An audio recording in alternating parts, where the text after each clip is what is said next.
Hello, everybody. It's me, 420 Chili Sash.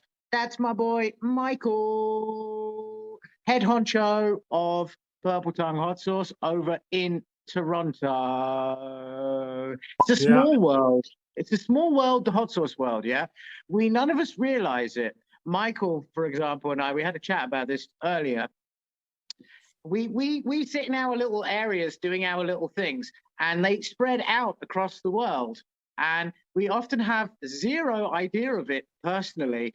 And then someone suddenly comes to us and tells us, and we go, what the fuck? And so Michael was rather surprised. But somewhere, a mate of mine in Belgium called Casper had a bottle of something from Michael. I believe it was the mango, which I had a bit of a drop. Have you got the mango over there, Michael? Love it. Yeah, right there.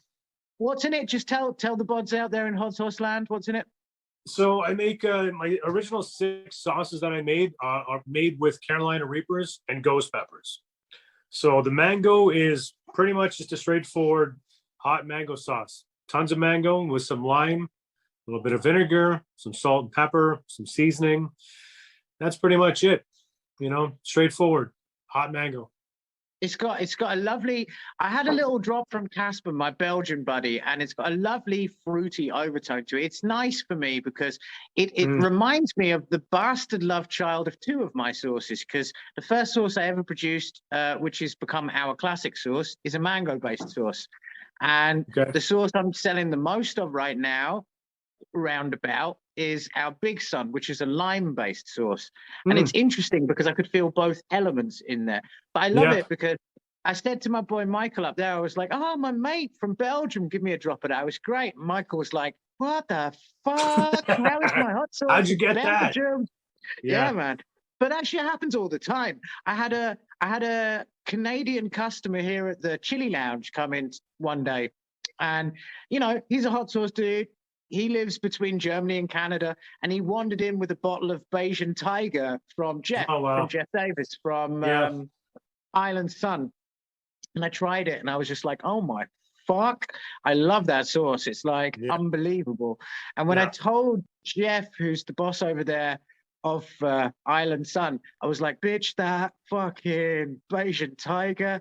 He just looked at me like, how in the fuck do you have that in your mind? I have no idea. Such a weird small world, man. Welcome. Is it a relish? Is it a condiment? Is it a hot sauce? What is it? We don't know.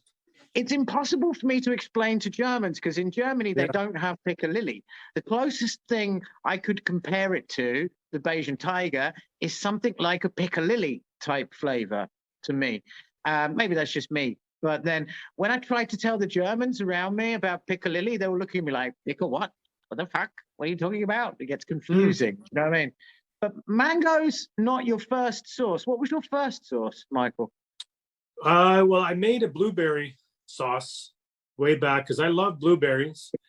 Well, technically, the mango was my first one. The mango, a friend of mine made a sauce years ago. His name's Richie Collins.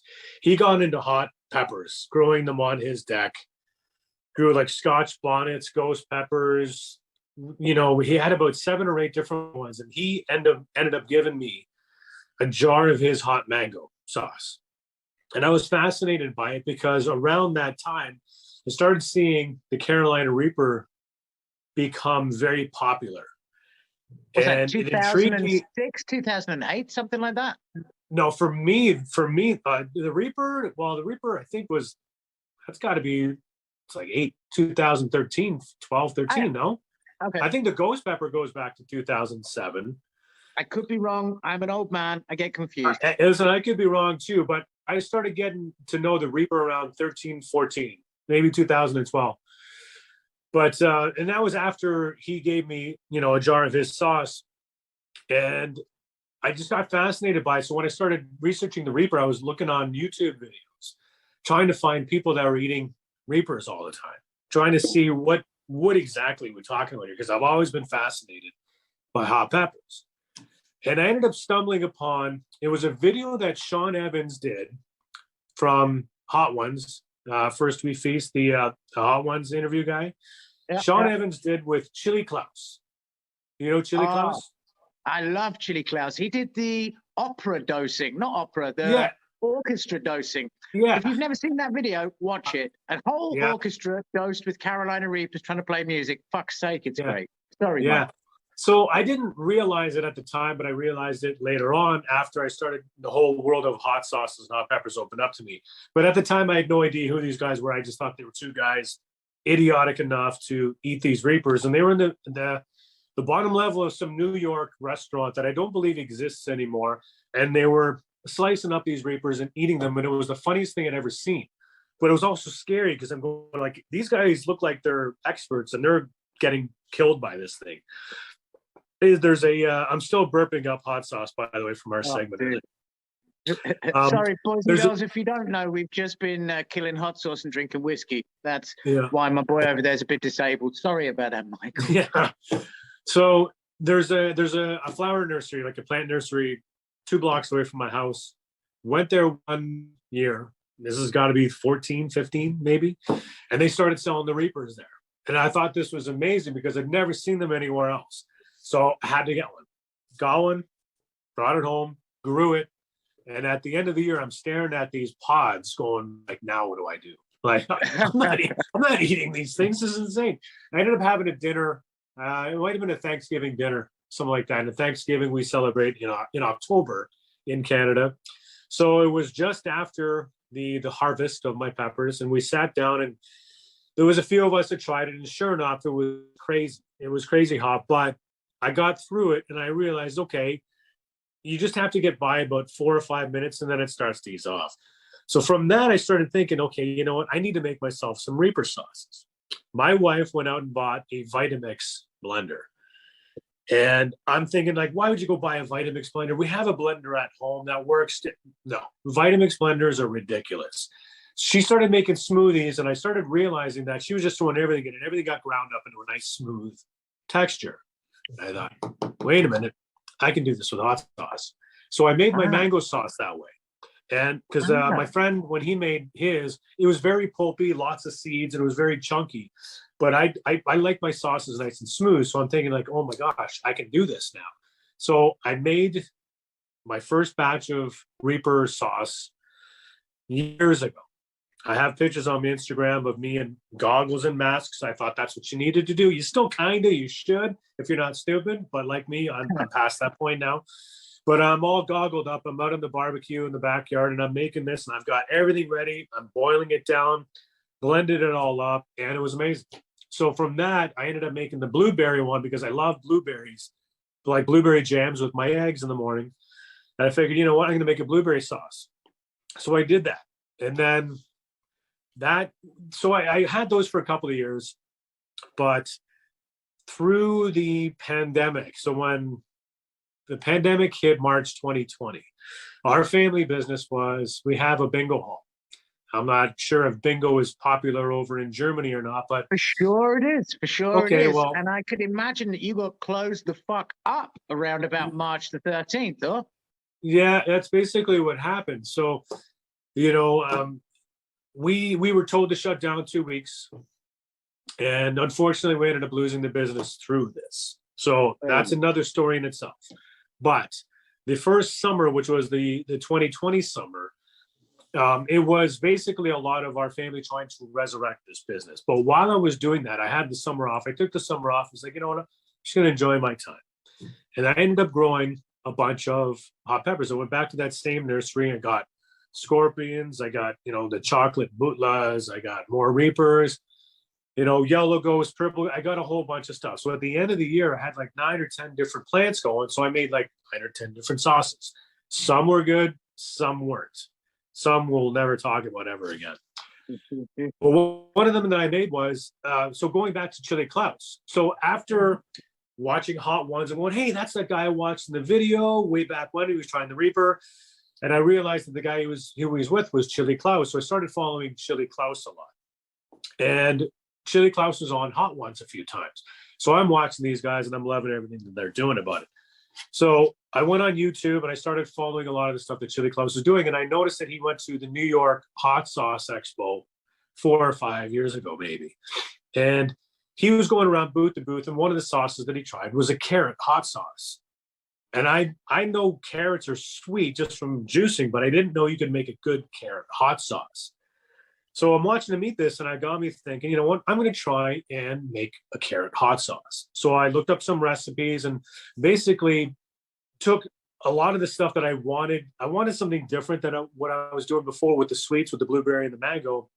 I wanted something a little bit more Middle Eastern. And, you know, with the carrot, I found a nice little recipe that I created and I bottled it.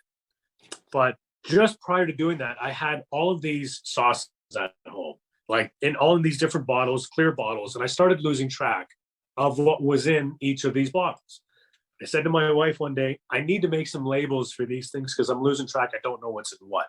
And within like 20 minutes, I created essentially the variation of that logo. And it was just a little fun little thing for me where, because, you know, I used to be in advertising, marketing and advertising. So I kind of, you know, I know my ways around Photoshop and stuff. And I just put together this fun little logo just in my own little world. I had a hot sauce company. And it was one of those things where, you know, it's cute, whatever. I got different names for all the different sauces.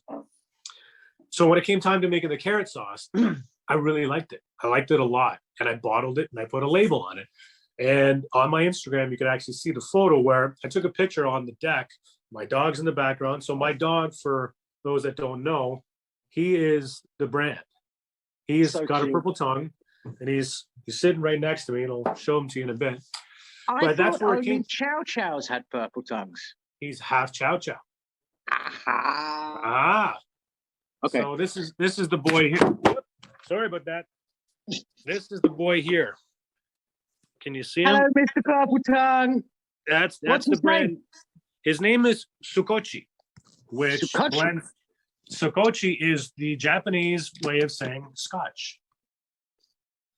You see how it's all coming together fucking now? Obsessed, Michael. You're obsessed. Yeah, that's a whole other story. But anyway, we landed on the name Scotch because he's got a little hint of like brown on his back. Like he's primarily white, but he's got a little hint of brown.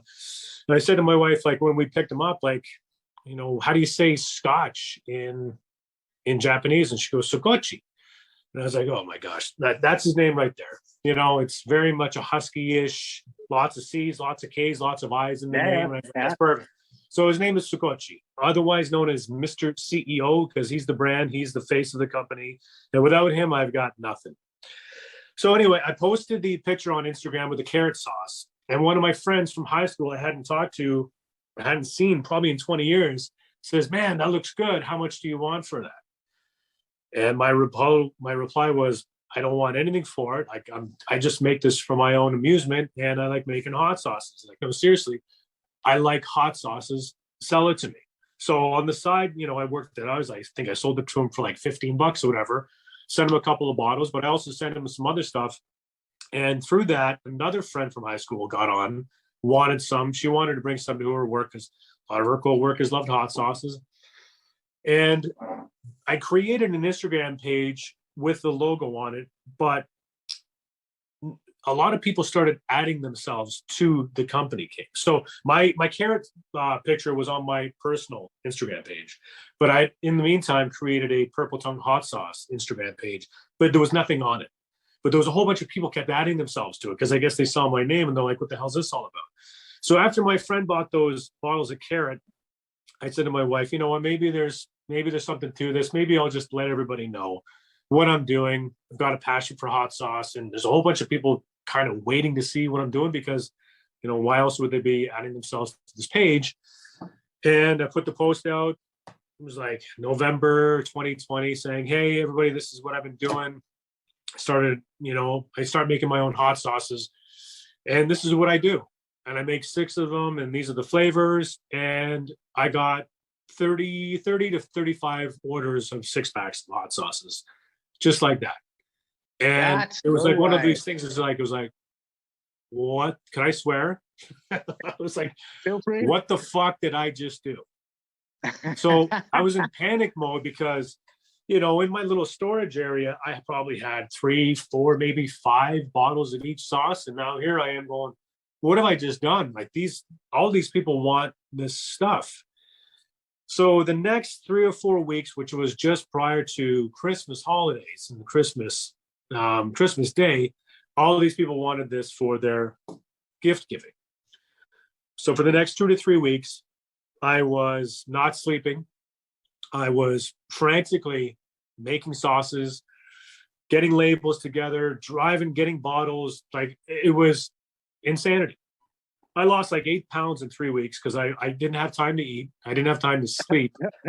I was driving all over the city of Toronto, trying to map out all of the people that wanted the sauces. It's like, okay, you know what? If I can get the sauces to you in a couple of weeks, is that okay? Because I had no product.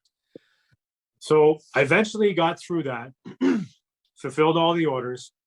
So when January 2021 came around, it took a couple of minutes to think, okay, there's something to this, and it can go as far as I want it to go. So for the next 2 or 3 months, I really took the time to understand how to make proper hot sauces, shelf life stability, the chemistry involved, all of those things. And a mutual friend of mine that I play golf with knows Eric Vag from Sorry Sauce. And said, hey, why don't you get a hold of Eric? He's been doing this for years now. He'd probably be a good person to pick his brain on. So sure enough, I called him up. And again, it's one competitor to another. And even though I wasn't really a competitor, I was just starting out. You don't know how somebody's going to react to that, because it's like, who is this guy? Like, I don't want him infringing on my territory. But Eric was amazing. And we started talking. I asked him a whole bunch of questions and he answered them. And I kept going back and forth with him. And through that, he eventually told me about a whole bunch of Facebook pages to jump onto, community groups, Facebook groups, hot sauce groups, all this stuff. And through that, he eventually put me onto Heiko Kriegsman with Heiko's Hot Sauce. Adoring that man. Adoring that man. So these all started becoming my Facebook pen pals. And Eric mentioned to me that, Eric was starting up his own online hot sauce store. And Eric graciously told... Eric got the nudge into that also because of the pandemic, if I remember correctly. Wasn't that what kind of gave him that final push? I think his story goes before COVID. I think he's been doing this since like 2017, roughly. So Eric is a special kind of human. One of my favorite people to sit down and talk to. Absolutely, really is adorable. Yeah, definitely some interesting stories. There's no question about that. There's no shortage of amusing and funny stories. So, but it was the one thing that made it stick out to me was what he said. He goes, listen, you're going to understand that the hot sauce community is very open, very friendly, and a lot of people want to be there together. And it's a collective. There is competition, but we all make different stuff. It's like whiskeys. I've got 85 different whiskeys here because I want to try different whiskeys. And it's the same type of thing with hot sauces, where you start to realize that I make a mango, but other guys might make a mango too, but it might be totally different.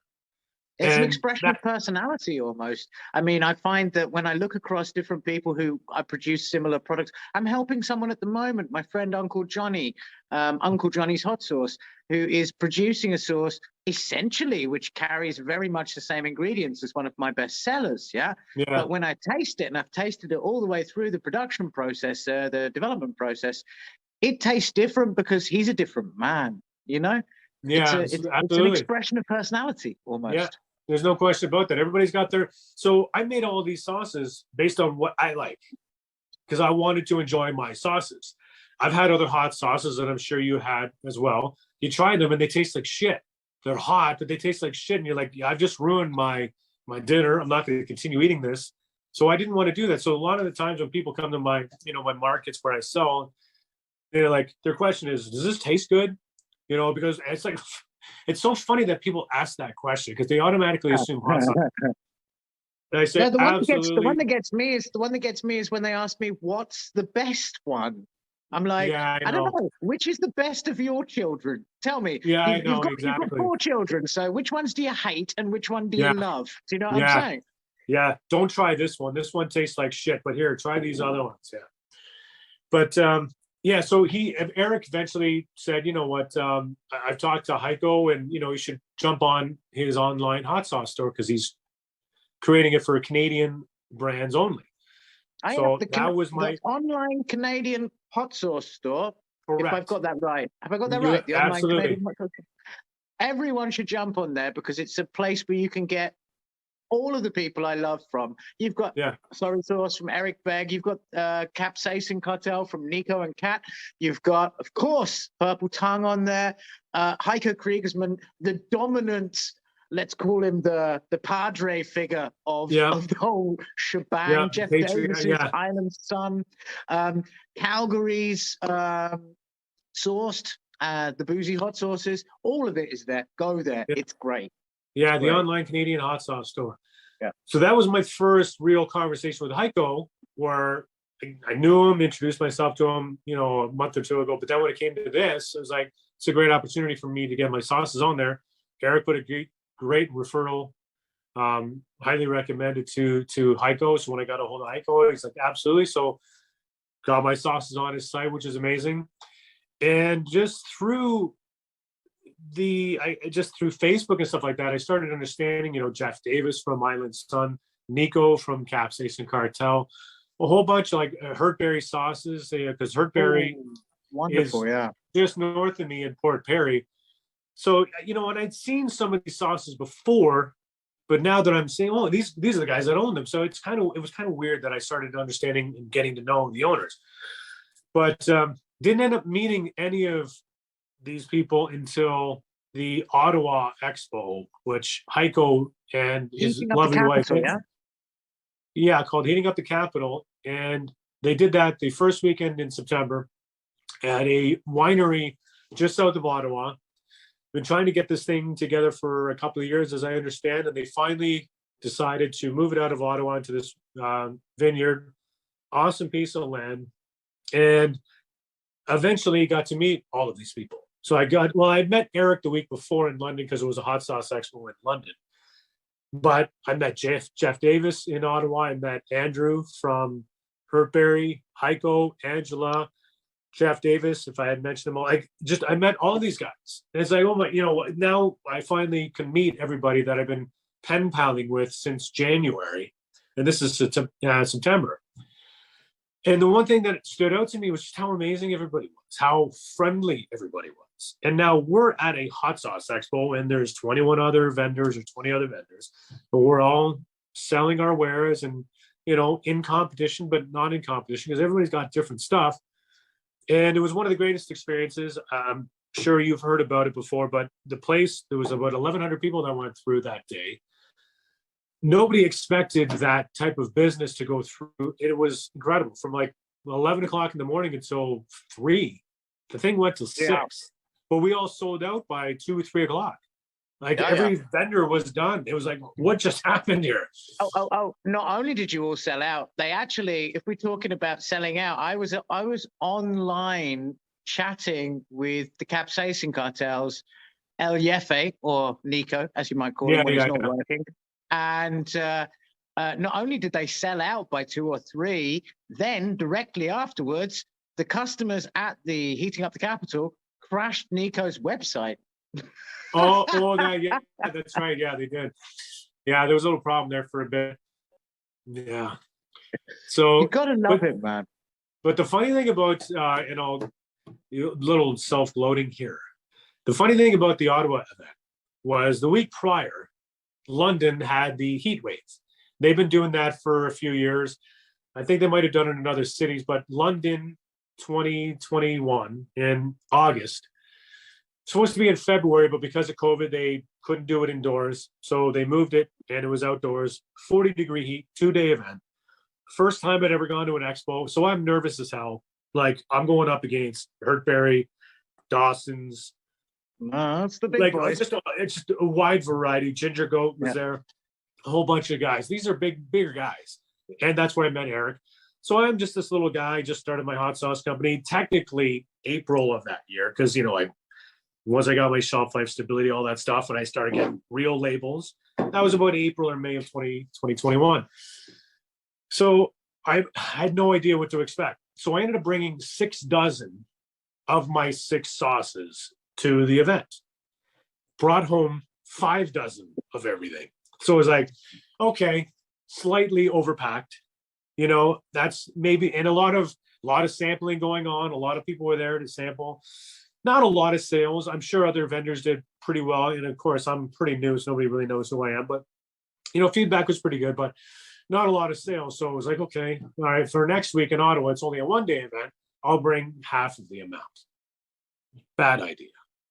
Yeah. Turns out, so I submitted a few sauces into the awards category, and one of my sauces, which was this one here, the honey garlic. Oh yeah. Which is my pride and joy, because I love honey garlic. And when I was creating all of my sauces, I said to myself, I've never seen anybody do a hot honey garlic before. Like chicken wings, honey garlic, chicken wings, suicide sauce, but there's never been a mashup of the two. Optimum, yeah. So I created my own. And it took me about 5 or 6 batches to finally get to the point where I loved it. And I submitted that. And everywhere I took it, I was getting great feedback. And I started to go, I think I might have something here with this honey garlic sauce. So that was one of the 2 or 3 that I submitted to the Ottawa. And it turns out it ended up winning the best hot category, but it also took best overall. So I went from like, holy shit, I just won a category. I can't even just even be placed, top 3 was great. But then to be awarded, which was called the king, it's called the King of Sauces. For my honey garlic, it was like, oh my God. My brother was there, my oldest brother, who thankfully was there with me in Ottawa. I had brought 4 dozen of the honey garlic, but I bought 3 dozen of everything else, thinking that I don't want to do what I did the week before and bring everything home. But as soon as they announced the awards at 11 o'clock in the morning, I went running back to the booth in the tent and I said, we don't have enough. Like, this is going to get insane. And sure enough, as soon as I got back to the booth, lineup starts, busloads of people start coming in, campers, just people from all, like, it was surreal the amount of people that ended up coming through. And we never stopped from 11 o'clock until 2:30, 3 o'clock maybe at the latest. And at that point, it was people were wanting, where's the honey garlic? It's like, now I'm down to like 2 dozen. I'm down to 1 dozen, and then we're sold out. So then we started selling out of everything else. And at the end of it, I think I had 3 bottles left over. And that was it, cleaned out. And it was about 2:30, 3 o'clock. It's like, now what do we do? I was like, damn it, I wish we had known. But of course, I understand why they didn't want to tell you. But yeah, going into next year, I think we're all going to be a lot better prepared for that. Ottawa definitely loves their hot sauce. I mean, I mean, I don't know if you realize it, yeah? And actually, I think this might be a good point for us to actually close tonight as well, because it's something for everyone to pay attention to, which is, I don't think you see yourself because you don't realize you're famous. You don't realize it. Purple Tongue, the hot sauce, yeah? I don't know if you realize it, but the ripples that came out from what you were doing, yeah, they rippled across the world and they bounced off of all the walls and came around everywhere. I'm sitting in Bavaria in deepest, darkest Germany, right? Yeah. And it bounced off my walls. Yeah. I told you, and it rolled in from Belgium for me. Yeah. And I think that's actually something that everyone should pay attention to out there. And that's a really good place for us to close down today too, which is this. You've got to do what you do with passion and do it right, just like Michael, because you don't realize it, but what you're really doing is defining yourself and defining something in the world, Yeah. It's been a life-changing experience, as some friends would say, it's the ultimate pivot. Having a family business that went under, and it's like, okay, now what do I do? Like, while I'm trying to resurrect that family business, which we're still trying to do, I'll turn my attention elsewhere, and I'll turn my attention to hot sauces. And just from that Instagram post where my buddy wanted to buy it to winning awards and doing hot sauce expos and expanding my sauces. Like, I make 8 different sauces now. I make a honey garlic, a hot maple syrup, which I seen Eric and a few other guys do it. I'm like, you know what? I love the idea. So created one myself. And it's just like, we're on to year 2 now. We're 2 or 3 months into year 2. I've got a permanent booth in the Oshawa markets that just opened up in October. So every Saturday, Sunday, I sit in there in my little storefront and sell hot sauces. And it's just amazing because it's just it's growing. And the other thing I'm going to show you too is Yeah. my wife is currently back home in Japan, and I've created these little squeeze bottles. And the reason why I did those is because I wanted something that was lighter to transport to her. Yeah. So I made all these different little squeeze bottles of all the different sauces that I make and sent them to her because she's established some sales out there. So in Japan, No. my Purple Tongue hot sauce brand is there now. It's not in any stores just yet, but there are some restaurants have tried it. She just got the package I sent to her I think last week, so she's taking it out and she's got some people interested, and it's just the fact that the Japanese people are now experiencing Purple Tongue hot sauce is pretty funny. It's crazy. It's crazy how it's all happening. Boys and girls out there in the world, look at what is possible. 2 years in, just about, and we're gossiping about him on the other side of the world here, as are people doing so in Japan. As are go buy Purple Tongue hot sauce. You can get it online at Michael's shop. You can also get it online at the online Canadian hot sauce store. If you're in Canada, drop into the markets, get some. From me, from that amazing young man right there. I think we're going to say ciao for now. Ooh, I love it. Thank you, sir. Everybody.